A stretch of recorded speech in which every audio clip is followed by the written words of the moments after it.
Previously, when Queen Pamela intentionally mocked Princess Lewellyn in front of the royal audience, Lady Vivian crashed abruptly, claiming that her baby was the child of King Bastian, which shocked the Queen heavily. But when the king tried his best to deny the accusation, the Queen rebuked him and cleverly announced that the child is now the Prince of Brigent, and Lady Vivian is the upcoming queen. Besides, later that evening, Duke Almondite unexpectedly met the princess and furiously warned her that if she moved to the monastery, her life would be in more danger. So, let's dive into the chapters 29 and 30 of the manhwa, The Secret Bedroom of the Forsaken Princess. Pressing Princess Lewellyn against the table, Duke Almondite asks if she knows how many royals are found dead at the monastery after the war for the throne, and he furiously informs her that her assassination at the monastery is much easier compared to Brigent, because even the Pope's protection will not save her against the enemy's attack. Hearing his words, the princess is taken aback heavily. After this, the surrounding atmosphere falls into a deep silence, where she takes a deep breath, reflecting that she already knows about it, but she always tries to imagine if she is favored by the Pope at the monastery. Besides, if King Bastian remains friendly to her, does not that mean that she will stay alive?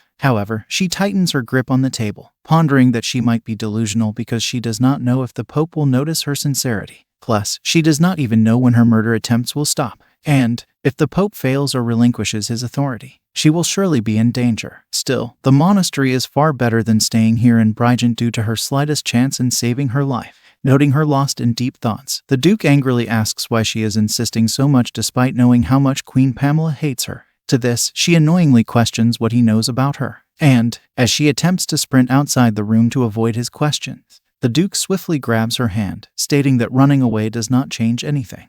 Dear viewers, apologies for the interruption. If you're genuinely enjoying the content on this channel, please consider hitting the subscribe icon with all notifications, since this little support of yours will help this creator continue delivering high-quality work to brighten your day. And take a moment at the end of the video to leave a comment, sharing your thoughts on the content. Your feedback means a lot. Now, let's not take up too much of your time and jump back into the story. His tight clutch on her arm from behind makes the princess unable to move an inch. Eventually, the Asmodeus stigma on her neck starts to radiate heavily, leaving her to react in pain. Furthermore, as the Duke observes her sudden change in behavior, he asks if she is not feeling well, not wanting to reveal her state under the influence of the curse to him like that night. The princess again dashes off outside the room, and, as she runs with loud steps in the empty corridor, she recalls the darkest day of her past, when a gallows was set in the middle of the capital to execute a person, none other than the princess's own mother and the previous queen of the Brigent, Queen Delphina, who was kicked by the guard just to make her wake up. And, at that time, as she witnessed her mother in that terrible state, she thanked God for making her mother unrecognizable to an extent that her gentle and light eyes were bruised, and she cannot even open them properly. Besides, how her soft lips that used to sing lullabies to her brother were stained with blood. And, on top of that, her warm body that used to hug her and her brother was starved and shivering at that time. Unable to bear seeing her mother in that state, she asked her father to bestow mercy on her mother, who displayed a cruel smile on his callous face, which pierced her heart that time. Thunder crackled that time, and the king, by putting his hands on the princess's shoulder, stated that her mother finally reached her faithful death. And, after her mother's death, her glowing world became dull and cold, since her father, who often patted her on the head in front of the people, started treating her like she was the most hateful being in the world. The king then destroyed every precious thing she was given in front of her eyes. Moreover, a friendly servant boy was slashed on charges of having special feelings for the royal princess, and then a maid she was close to was decapitated. Even all her cherished animals were slaughtered because they allegedly wasted money from the national treasury. However, someone was animated at witnessing the princess's hell days in the Brigent, none other than Queen Pamela, who controlled the king in all the ways, so that he could steal all the loved ones from the princess, including the Duke, who left after playing his part in her mother's death. And, she could not even keep in touch with her close friends anymore, as well as, they took away her brother Alpheus to an unknown place, making her totally alone in this hellish kingdom. As she runs blindly in the empty corridor, she confirms that the monastery is her last and only hope, because she does not know when she will die, but she can try to hold on to some hope. Moreover, if that prince shows up, then she has to be more vigilant. After gradually decreasing her pace, she eventually stops, and, as the princess adjusts her fast breathing, she expresses that she really wants to run away, but only if these callous people leave her alone. However, she imagines the Duke's face, and affirms to herself that she will never seek out for his help, Leaning down for a moment, she tremblingly extends her hand towards her dress, and abruptly tears the crystal decoration from the dress, due to which a gush of blood flows out from her wound. With emotionless eyes, she fixes her gaze at her strong grip. Nevertheless, an unknown person creeps behind her, asking why she is trembling in a place like this. Hearing the voice, she swiftly turns in that direction and finds Patron Ernell standing there, who questions how she got hurt so badly. Seeing his unexpected presence, she gets shocked. To this, the princess asks why he is here, upon which Arnell states that no matter where she is, he will always find her. Listening to his words, she expresses a small smile on her face. Arnell then asks about how her hand got so much injured. In response, she diverts her gaze and replies that she has a short temper, so she could not hold back her anger. However, witnessing her swollen eyes, Arnell mutters that humans are all feeble-minded. And, despite he despises that trait in them, he asks himself about why he does not mind that in her. Is it because they are in a similar situation? Besides, it would be great if she could smile a little bit more. Further, he pleads her to give her hand to him so that he can heal the wound.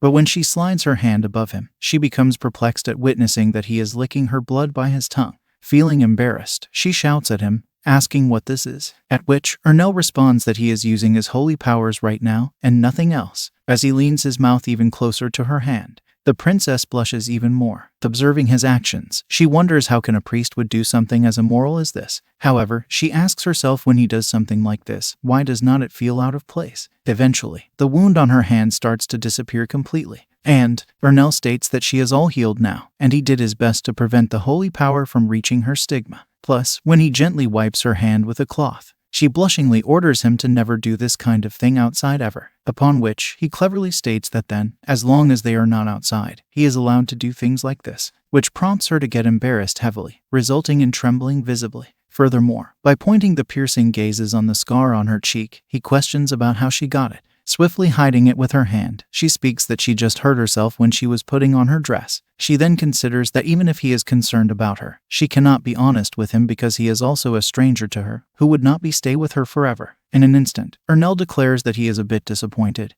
and as she asks why he is saying so, he angrily argues why she did not tell her the truth, since even dogs in the Brigent know it was her stepmother. And, as he states this, the surrounding fall silent for a bit. Breaking the silence, Arnell steps closer to her and expresses that if she orders him, he will set everything right for her. Listening to this, she glances at him for a bit and then smiles suddenly. Moreover, with a voice, she asks if Arnell would save her for them. But when he asks what is wrong, she moves her hand through her hair and suggests him to let's discuss it in her room. From here, the scene lands at the princess's palace, where Arnell states that why the princess is going to die. Further, he asks if she thinks that the monastery is a safe place to live in. To this, she directly replies that she knows that his monastery past is filled with royal family assassination. She then adds that although the security is tight, she might still die there without anyone knowing. But he interferes, assuring her that he would not let her get killed by anyone here in Brigent or there. Hearing his assurance, her cheeks get red, and her face glows with a smile. Making a pouting face, Arnell asks why she is taking his serious words as a joke, and he questions if she thinks that he will just sit by and let her die because he has lots of ways to help her.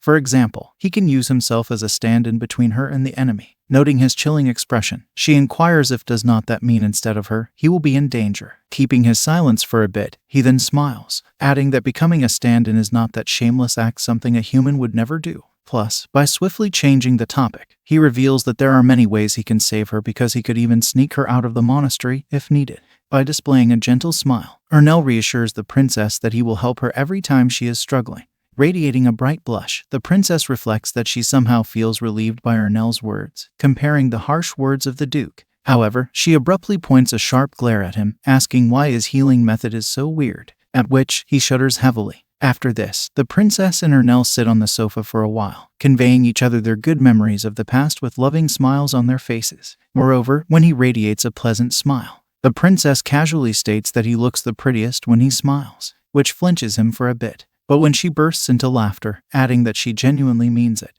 Arnell blushingly reflects on a part his past memories, where he heard stories about her, labeling as the Forsaken Princess, and, ever since he heard her name for the first time in his life, he has been curious about her, because he wanted to see the princess, who was forsaken by her family and friends. Nevertheless, when he saw her for the first time, she looked different from his imagination, since she was very bright for a person who fell into despair and never recovered. Unlike him, who developed a twisted personality, she was too kind. And, even in the present, The princess still shines very soon, despite if her light is extinguished from despair. Besides, this is Ernell's first time consoling someone and feeling sorry for someone crying, since it is also his first time thinking that it would be great if someone laughs. However, he puts a halt on these thoughts, muttering that for now, his head is completely filled with the princess's well-being. Further, with serious expression on his face, he informs her that to summon an evil spirit and borrow his power to engrave a curse on someone requires a lot of energy. Plus, it is beyond the capability of black wizards. Moreover, he adds that to summon the devil and put that stigma on her neck, the wizards would need sacrifices to make up for the lack of energy, for which they need to fill the Holy Grail with the victim's blood and offer it to the devil. Noting the words victim's blood, she displays a disgusting expression on her face, remembering that indeed, there was a faint scent of blood at that time. He further expresses that he has been curious about something. Regarding this, he questions who does she think ordered the black wizards to put that stigma on her neck. The abrupt mention of the black wizards makes the princess visibly terrified. As we wrap up today's segment, thank you for being with us until the very end. I'll be sharing fresh videos of this manga and exciting new series every weekend. Your support is invaluable, so please subscribe and hit the notification bell to stay updated. Your encouragement keeps the channel thriving, and I appreciate it immensely. Until next time, take care and goodbye.